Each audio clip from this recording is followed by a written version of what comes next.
This collective has such a soft heart, and people are really starting to understand and experience it in real time. And these people, this is more than just romantic connections. This is more than just family. This is strangers on the street. This is pets. This is animals. This is coworkers. You are really starting to embrace the softer side of your heart and really starting to allow it to be seen. And this collective has done some very, very heavy protective work in order to guard your heart, because you've learned through experience, you've learned through hard times that when you don't guard your heart, when you don't protect yourself, that you leave yourself vulnerable, you leave yourself open to wounds, open to attacks. And you were never meant to close out your heart. You were never meant for it to fully get guarded, to fully harden up, because you love love. You love life. You love the sun. You love the earth. You love nature. You love people. You love babies. You love traveling. You love everything. And that love is so needed right now.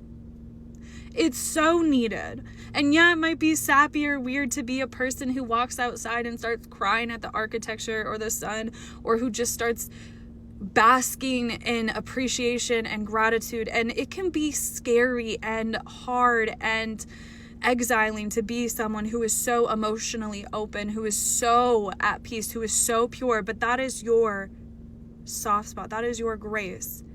This society that we live in, the people are such in this rat race, such in this matrix, just not able to feel, not able to process, not able to compute. And you just existing in your softness, you giving people compliments, praise, recognition, without doing it because you want to be seen, without doing it because you want to compliment back, without doing it because you want something in return, because you're just genuinely a good, beautiful human.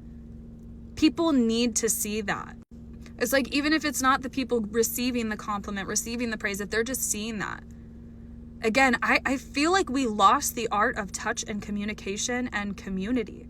I feel like we don't hold doors open for people. We don't compliment people.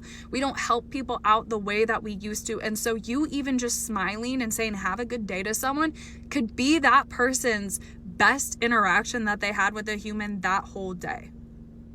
And it is the most smallest thing. It does not take anything out of you. It does not take anything for you to be a good human.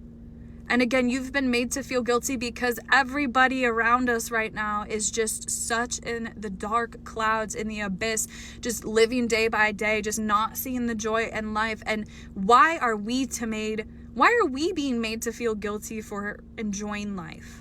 For appreciating life, for finding gratitude and beauty and joy in the smallest and the biggest things combined. Stop feeling guilty for being happy. Stop feeling guilty for being in your childlike innocence, for skipping around, for having that light show, because so many people are hardened, and it's so exhausting. Because everybody's just a fucking statue. They have no emotions. They have no personality. They just go and they exist and they exist and they float around. And you are just this beautiful, divine being who is literally shooting out love and joy and healing by your ever presence. By you skipping around, by you touching a door, by you holding something open for someone, by you complimenting someone, your words, your voice, your action, your stare, your presence by itself is so, I want to say the word holy, which feels wrong. But I think it's the holiness of it is people just, they don't know how you have such a zest and such a love for life. But again, you are not supposed to feel guilty, or you're not supposed to start internalizing that. If other people are miserable, let them be fucking miserable. Don't remove your color. Don't remove your happiness. Don't remove your personality just because those around you don't want to have the same. We need more color. We need more love. We need more light. We need more positivity. We need more happiness. We need more of all of that.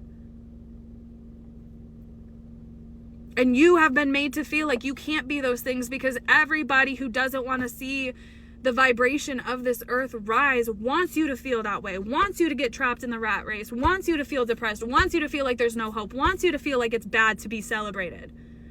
We're literally in a time and an age where so many people are made to feel guilty when they're doing well or when they're happy.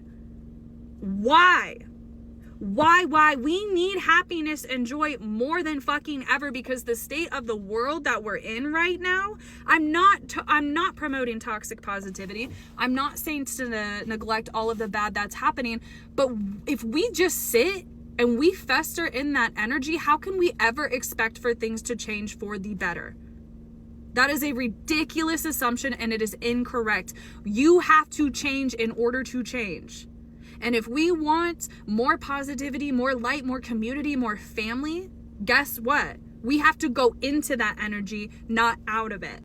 So just be yourself. Just be your ever-loving, beautiful, pure-hearted self, and let all of the drones, the robots, the nonchalant people, the miserable people stay in that energy. Do not diminish your light because other people don't want to shine. That's not the way that this should work. 555. That's it.